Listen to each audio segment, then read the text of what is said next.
Welcome to another episode of Objection Your Fiction. It's Lee and my good friend and okay colleague, Brad Polina, joining me. Hi, Brad. Hey, Lee. We are really, really excited for today's episode, talking about, I think, my favorite TV show of the year, White Lotus, with an amazing guest, Stephen Barth. Stephen is the founder of hospitalitylawyer.com, co-author of Hospitality Law. He's an expert in the intersection of law and the hospitality industry. He also teaches hospitality law and leadership at the Conrad and Hilton College of Hotel and Restaurant Management at the University of Houston, which university is also in the Final Four this coming weekend. Stephen, thanks so much for joining us. Pleasure to be here, guys. Thanks for having me on. And Stephen pointed out somewhat aptly that Houston is actually playing Duke. And for those who have been following the White Lotus this season, Duke is prominently featured. And maybe we can get into that a little bit later. But another reason to root for Houston is the character played by Jason Isaacs on White Lotus season 3 is an avid Duke fan, and Jason Isaacs has all sorts of problems. Well, we can potentially talk about it later. Not the actor, the character. Okay. Before we get started, Stephen, talk about all the legal issues implicated by the show White Lotus. We have a tradition here. It's a grand tradition, and Brad gets 2 minutes to give everybody an overview, including yourself, Stephen, because I know you're not an avid White Lotus watcher, although you've done your homework before today's episode. Brad gives us a 2-minute overview of what the show is about. So I'm going to put 2 minutes on the clock. And what we do after the episode is we actually rank Brad's performance. We power rank them. So let's see if he can hit his high water mark with today's recap. Brad, are you ready? Yeah, I'm ready. Okay, I'm putting 2 minutes on the clock right now. Thanks, man. So I'm not going to go through each of the seasons, mostly because I can't really remember what I watched more than a month ago. So seasons 1 and 2 are deep in the depths of my memory right now. Is 2 minutes you qualifying your recap, or is this? I'm going to keep it real simple today. Okay. What is White Lotus about? White Lotus is what I would call a very dark comedy that involves groups of basically wealthy people traveling to this wellness resort called the White Lotus in various locations, right? You had Hawaii, then you had Italy, and now we have Taiwan. No, I'm kidding, Thailand. And the reason why you made that remark is because Parker Posey's character on the show confuses the two countries. And so as the seasons go on, these disparate groups of travelers who basically wind up unintentionally spending a lot of time together because they're all staying at the same resort, they start to have conflict boil up within their own nuclear families or immediate groups, and their immediate groups start to have conflict kind of develop and percolate with the other travelers. I think one thing that you forgot, which is important to talk about, is the guests get in all kinds of trouble at the resort. Some of it maybe is a little far-fetched, but look, there's thousands, hundreds of thousands of hotels in the world, and I'm sure stuff like this has happened at least once at a hotel somewhere over the history of time. So, Stephen, we're going to talk about some of those issues. And I guess, you watched a little bit of White Lotus, you did some recaps. As someone deeply immersed in the hospitality industry, like, what was just your 30,000 foot view reaction to what you saw and what you read about? And I guess, while you're doing that, maybe give us a minute or two about how you got involved in the industry and when you were practicing, what you were doing. Well, let me start out by just giving everybody a foundation. After watching it, it just validated my philosophy about the hotel business. And that is that people are normal until they check into a hotel.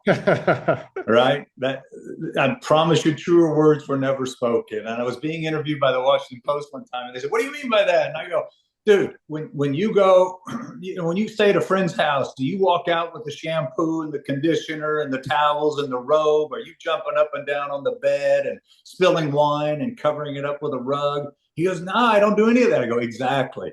I said, that's what everybody does at a hotel. So that's just the preamble for what's, that sets the stage for that. So I got into this. I was in the restaurant business and nightclub business for a long time, trying to get myself through school, and just stroke of luck. Somebody plucked me out of the thing after I became a lawyer and said, you should teach. And I was like, I don't think so. But he was insistent. And I was fortunate enough to wind up at the Hilton College. Of course, we've got the Hilton Foundation behind us. We're public university, part of the state of Texas, but the Hilton Foundation funds a lot of our extra ancillary programs that we're able to do. Just for your audience's sake, Conrad Hilton founded the Hilton hotel chain. He put up the first $1 million for our college. The state of Texas put up some other dough. Then he had his children were Conrad Jr., Eric, and Barron. And just, I think your audience will appreciate this. Paris Hilton is Barron's granddaughter. What are you trying to say about our audience, Stephen? Just trying to say, pop culture. If they're into White Lotus, I promise you they're into Paris Hilton at some point. And by the way, if you haven't listened to her audiobook, which she narrates herself, it is fabulous in terms of learning about resiliency and life lessons. People have a much different perspective of her than she really, really is. Anyway, enough of that. So that's how I got. What kind of royalties are you getting from the book? Yeah, I should ask. I should ask for those. But that's how I kind of got into it. And I've been teaching now for 35 years, 16,000 students, and do a lot of work with hotels and restaurants and clubs, over the years. So here we are. Yeah, and just to the hotels this take place at are actually four-season hotels, so nothing like this would ever happen at a Hilton resort, of course. Never. Glad you mentioned that. Yeah. Well said from the outside. So, given the background, given the experience, I know you watched the first episode and it was difficult for you to go beyond that, but you write about what happened. There's all types. There's murder, drug use, sex, some rock and roll, every vice known to man. Pregnant employee. There's this season. There's incest between brothers. So it really runs the gamut. It's like the 7 layers of hell, I think, is what's going on. How close to reality is this, like the farthest realm of what might happen in a hotel, or have you seen some really crazy stuff happen? Well, no, we've seen really crazy stuff happen. I think the first thing you have to keep in mind is that if the hotel is being run, with reasonable care, and we can talk about that later if you guys want to, but, there's, you would think first of all, they'd have an anti-fraternization policy, not just between employees, but between employees and guests, right? So that would be number one. Number two, you'd like to think that there would be some pretty significant security certainly at the level of the Four Seasons that would preclude a lot of the stuff that you're seeing on the TV show. I think it would act as a deterrent, along with the cameras, right, that are in place these days. I think that might also have an impact. Plus, you probably, listen, I'm not suggesting this stuff doesn't go on someplace, sometime, somehow in the industry. I feel certain it does. I just haven't been made aware of it at the time. How about that? Stephen, when you talk about, so especially speaking about a higher end hotel, right? And you talk about security, like what is a high-end hotel security operation look like? Because I'm just trying to imagine you're at a hotel, maybe there's someone at the front, maybe there's a security guard and that's kind of visible, but I suspect a lot of it is more, you you don't really see what's going on, whether it's cameras or ununiformed people. Like, could you speak a little bit about what does a Four Seasons have in terms of a security apparatus to protect against a lot of this stuff, whether it's theft, disruptive behavior, or just, unruly stuff? By the way, I should just mention these are not Four Season hotels in the show, but they're being filmed at Four Yeah. Season hotels. And the White Lotus is a fictional hotel chain that where they just use Four Season hotels to film it. Yeah. Yeah. Just to put a little bit of context, probably the best security you're going to find uh, in the hotel business, unless you get over into the Middle East or some, potentially high terrorism potential, you're going to find at the casinos, probably in Las Vegas, they're going to have probably the highest level of security, and it's all going to be visible for the most part. When you get to the peninsulas, the Four Seasons, the Ritz-Carltons, you're going to have a presence, but it's primarily going to be plain clothes. You're going to have a significant amount of closed circuit TVs that is probably monitored someplace at that level. At your next step down to your hotels, it's probably not going to be monitored. It's just going to be recorded. And quite frankly, it could just be recorded at some of these higher end luxury hotels as well. But I'd like to think today they're monitoring it.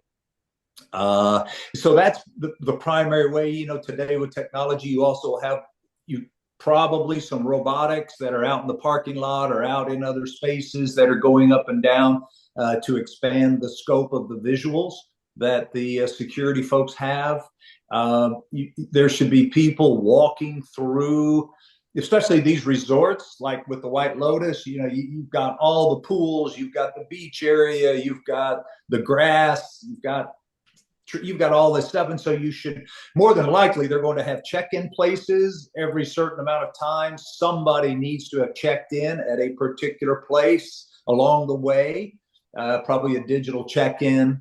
And so that would be kind of the fundamentals. If you're in a place where there's a potential for terrorism, which somewhat we can use some predictive analytics around that today, given what's gone on previously, but you're also going to find that the entrance to the hotel before you really run into people is going to be set off, or they're going to be blockades so that cars can't get right up to the entrance. Sometimes you'll have your check-in on a totally separate floor than the arrival floor to do that. But that's probably going to be the basics. Does that help?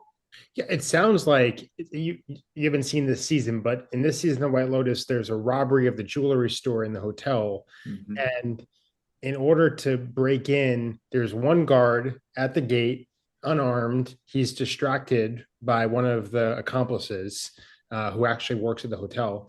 And they get in and they rob the jewelry store, and there's really no resistance whatsoever. So it sounds like that is for a hotel of this type would be totally unrealistic. Is that right? He's often there. He's often not even at the booth, right? He kind of like goes off periodically. In the show, he's probably chasing down a guest, because she looks good or something, or she, whatever. But yeah, no, that's not. I don't think that's not of a resort this size. You're going to have a staff of security folks that are going to be spread out across the property. And when I say a staff, it could be as few as 3, but as many as 8 to 10, maybe little less overnight. But for the most part, it's going to be well staffed. Or let me put it this way: it should be well staffed from a security perspective. But here's the thing, though, guys. In order to do security right at a hotel, every member on the hotel team needs to be involved in security. Housekeeping has to be included. Maintenance has to be included. Your entire food and beverage team, your entire management team, everybody's got to be on the lookout all the time for safety and security challenges. And to be fair to the hotel industry, that's not quite what we see in the White Lotus. Well, So in does the that mean like for example, sorry, Lee, does that mean like the waiters and waitresses like are in a cafe, like are they trained? Like here are basic things to look out for, and if you see one of these things, report it to the security team, or you said housekeeping, like is that part of the training of It, strange things to look out for? it has to be today because we get things like people will stalk somebody to a hotel and they'll try to use the house phone system. Maybe they go into the restaurant, try to access the house phone system to call the room, right, without having to go through the switchboard at the desk. Mm. Or with human trafficking, your housekeepers have to be involved in looking for the red flags of trafficking, even at the high end resorts. I mean, you get people with this much money that might buy out an entire floor or two, which we have happen, from time to time. And, there was a case, it's been many years ago, though, in Houston, where it was alleged that some folks from a different country, they they bought out two floors for many years at the high-end hotel in Houston, and then it was alleged that they were keeping their employees captive. And of course, the hotel, it was alleged, didn't want to say anything because of the extraordinary money they were receiving for all of those rooms being rented for 2 years. And you can imagine, right? It's a lot of money. So the housekeepers also allegedly abused. So yeah, you've got to get everybody involved and be on the same page to have the right culture. Otherwise, I don't care how many security guards you have, it's probably not going to help.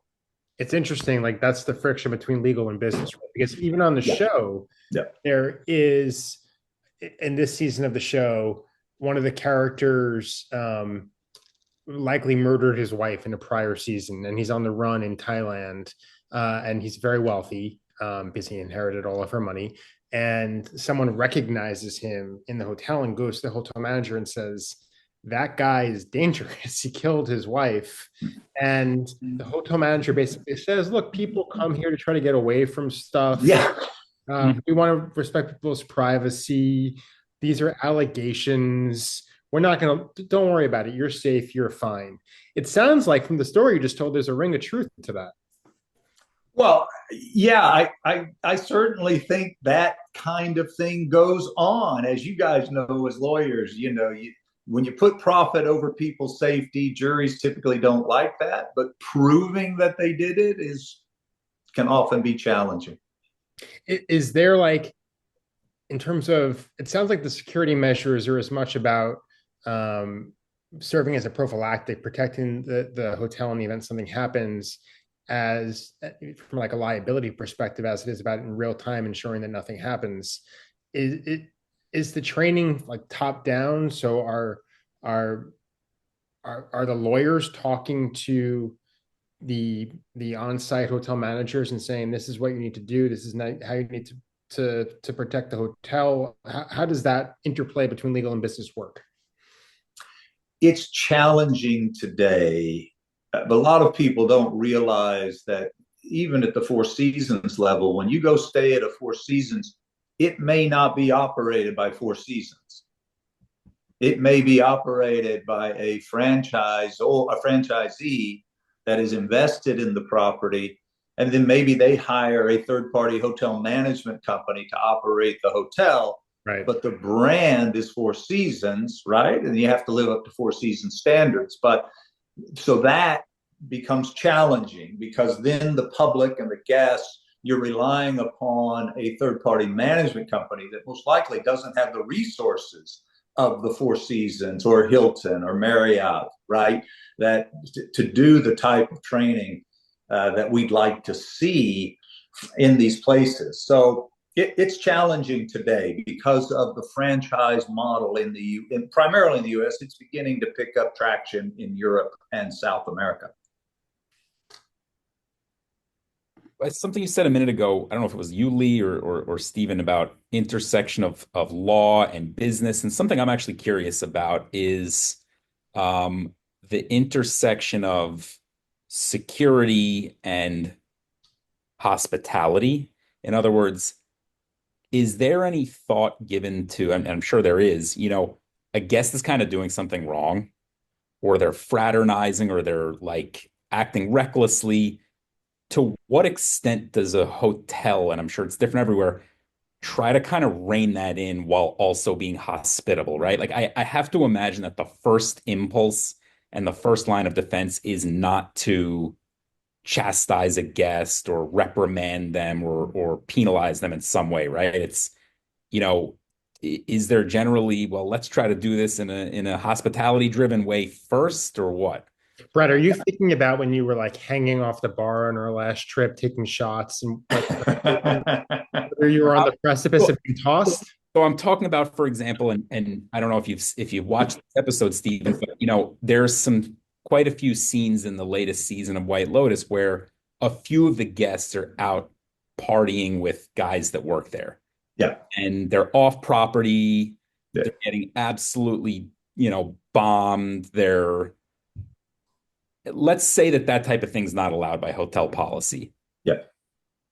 Hotel employee, I guess, is objectively probably a little bit more at fault, but what does a hotel do when the guest is kind of also out of line, and they know they're out of line? But you are in the hospitality industry. You can't, I'm inferring, like I'm surmising that the first thing can't just be to reprimand the guest. Is that a thought process that happens at higher end hotel chains, or not even higher end, just across the industry?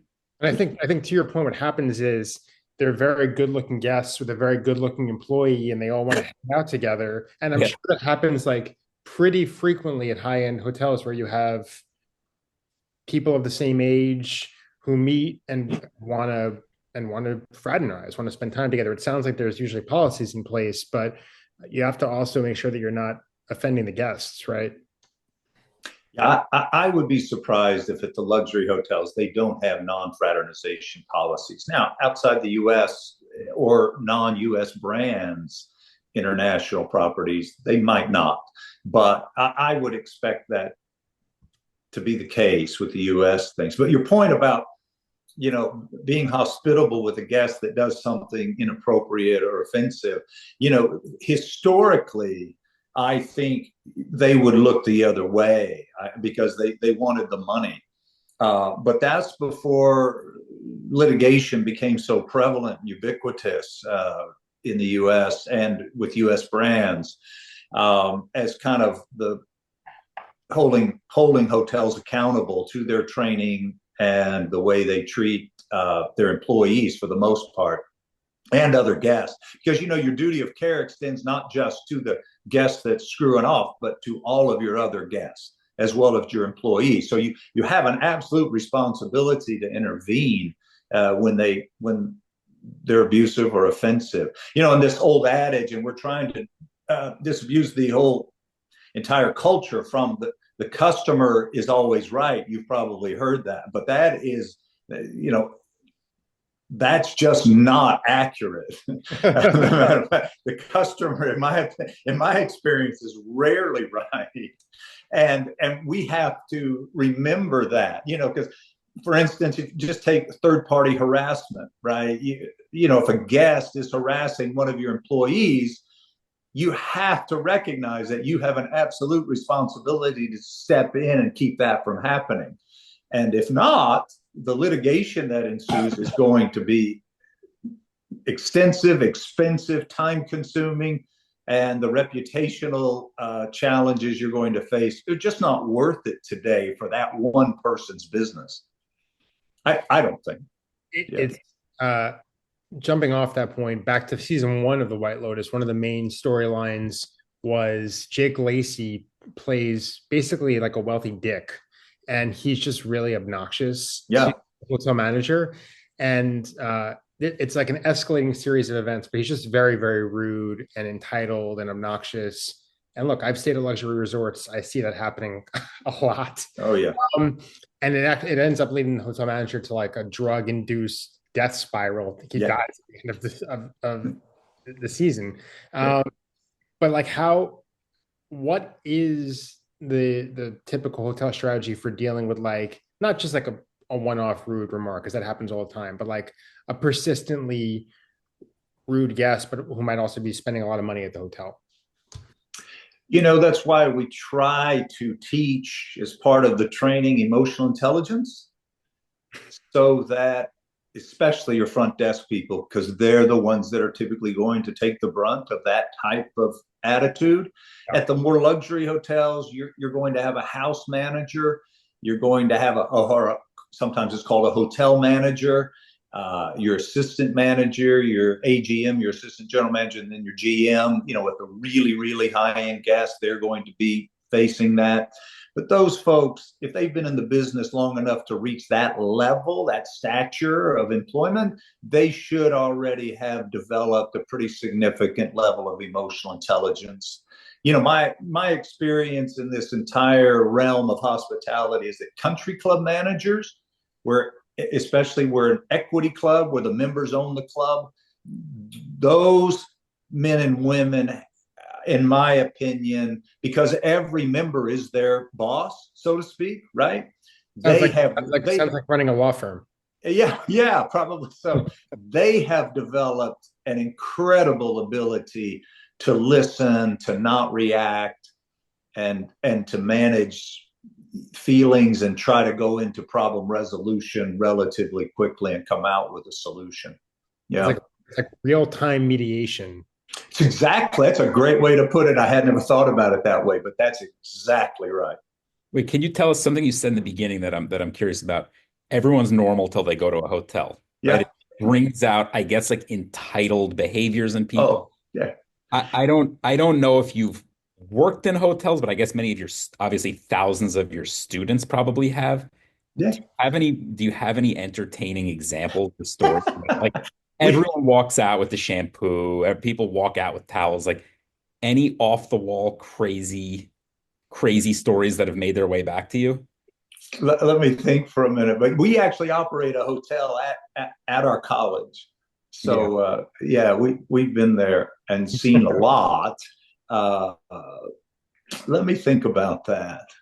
We can come back to that. We don't want to put you on the spot, but it is one of those things like. You put them on the spot. Say like you ask the question, then say, "Well, I don't want to put you on the spot." Draw the question. Pop quiz. Yeah, let me tell you a quick anecdote. It's not in a hotel; it was at an airport. But what we were just talking about, and high, mighty, entitled. Plane got canceled. This was back before cell phones and computers, but the guy, 100 people are in line to rebook. You guys probably aren't old enough to remember that, right? But you'd have to stand in line at one desk and they'd get to you when they could. And this one guy, he fought his way up to the front. And it was right about the time they started their airline loyalty programs. And he said, "Hey, I need to rebook." And the lady behind the counter said, "Well, sir, everybody in line needs to rebook. If you don't mind taking your place, we'll get to you in turn." And he throws his platinum card down on the counter and he points at it and he says, "Do you know who I am?" Right? And the lady behind the desk picked up the PA and said, "Ladies and gentlemen, there's a fellow up here who has no idea who he is." I have to imagine that it was Conrad Hilton. No. Airline. Don't put me in that pot. No. I have to imagine that like airline employees, flight attendants, they probably deal with a lot of the same. How to diffuse, maybe how to do it in a funny way. You're dealing with people that feel entitled to act like jerks. It's probably worse at the airport because it's just one big inconvenience. But that is a tough business. Hotels are tough. Airlines are tougher. I have one more question for you about the intersection between your experience in the show. Every season of the show starts and kind of ends with a death. In the first season, the manager dies. The second season, a guest dies. Guest dies off property, but ends up on the shore of the property. Her body ends up on the shore. And someone's going to die this season. We don't know who yet. This podcast contains spoilers, by the way. We're recording this on the week before the finale airs, but at least one person will die. So I'm sure people die at hotels all the time. more often than not from natural causes. But when there's a death, very sadly, recently in the news, Brett Gardner's son died in a hotel. Sounds like from carbon monoxide poisoning. How is the hotel staff trained to deal with, let's call it the more unnatural death, the death that's more unique? How are they trained to deal with containing the fallout, with the PR, with talking to other guests? What does that look like? Well, yeah, deaths do happen, sadly, a lot. Often they're suicides. That's why you don't see as many atrium hotels as you used to, right? And yeah, it does happen, but there are two aspects to it. One is dealing with the death itself, and of course, that's calling the authorities immediately, getting them involved. Hotels are hotels. They're not investigators, right? When bad things happen like that, you've got to get professional people involved immediately and let the chips fall where they may, publicity wise. Because if you delay, that could create real challenges from an investigatory standpoint. But yes, you've got to have some crisis management training. You've got to have some public relations folks involved. They're going to want to spin it as best they can. If you're in a high-end tourism geographical point, you're going to work closely with the town or the city, because obviously they don't. If you think back to Jaws, they wanted to cover up the shark attack, right? Because it would scare all the tourists away. That's real money today for people, and so they're not anxious for these things to get out. Although I must say, with TripAdvisor, Yelp, etc., Instagram, it's nearly impossible to keep the lid on things like it used to be. I have not seen the TripAdvisor comment where someone was killed in my hotel, but I guess it's out. Oh, I'm sure it exists. I'll have to do some Googling after the episode. Or maybe TripAdvisor deleted it. Has that something that you've ever have you seen a murder at a hotel before? Is that something that you've seen happen? I have not. No. Well, why do we even have this podcast episode? Yeah. I work very closely with a bunch of guys that work security for years and years with the big players. They've seen it all. They have seen it all. Well, that was my last question, Brad. I don't know if you have anything else for Stephen. Otherwise, Stephen, where can if people want to read what you write, want to find out more about you, where should they go? How can they get more information about what you do? Yeah, you can go to hospitalitylawyer.com, or you can just Google Stephen with a PH, STEPHEN, last name Barth, BARTH, and you'll find me. Well, that's great. There's lots of hospitality related TVs, shows, and movies. So we're going to find something else for you to come back on, but this was a lot of fun. Would love to. It's been great, guys. Thanks for having me. And when you come to New York, reach out. Will do. Thanks, Stephen. Thanks, Stephen. For more on all things real estate and the law, subscribe to this and our other podcasts. Follow Bergstein, Flynn, Knowlton, and Polina on social media. Subscribe to our newsletter and go to bfklawoffice.com.